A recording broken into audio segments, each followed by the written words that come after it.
Where were you on this day 19 years ago? I remember it like it was not that long ago.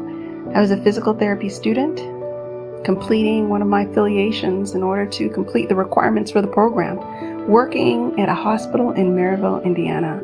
There on the acute care floor, between patients' rooms, I stopped at the nursing station, pulled out the then binder with patient records, pulled it out to open it and do my documentation. I looked up on the screen and there we were, standing in complete horror as we watched the news portraying what was taking place in New York. Planes crashing into the World Trade Center. We were so confused. I remember watching the television, wondering if it was a movie. We couldn't believe that it was real. The country was under attack. So many lives were lost that day. Lives were lost after that day. In that time of great tragedy and horror, we saw something else emerge. We saw people pour in love and support. We saw courageous first responders give their life to save other people.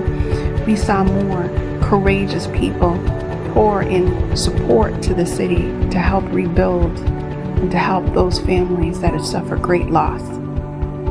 Today, as we remember what took place 19 years ago, we remember the families that suffered the loss of loved ones. And we ask God to comfort them, that their lives would not be lost in vain. And we pray that as a result of that great tragedy, something greater has taken over.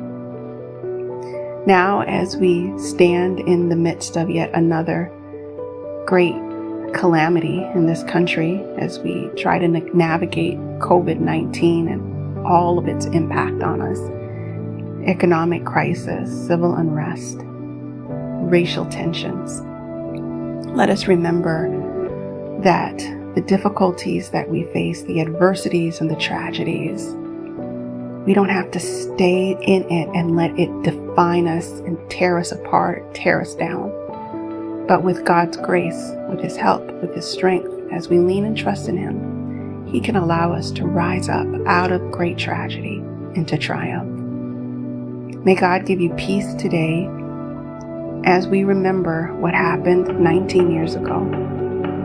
And as we hold on to our faith in God, believing something greater is coming, we look forward to the great day when Jesus will come again.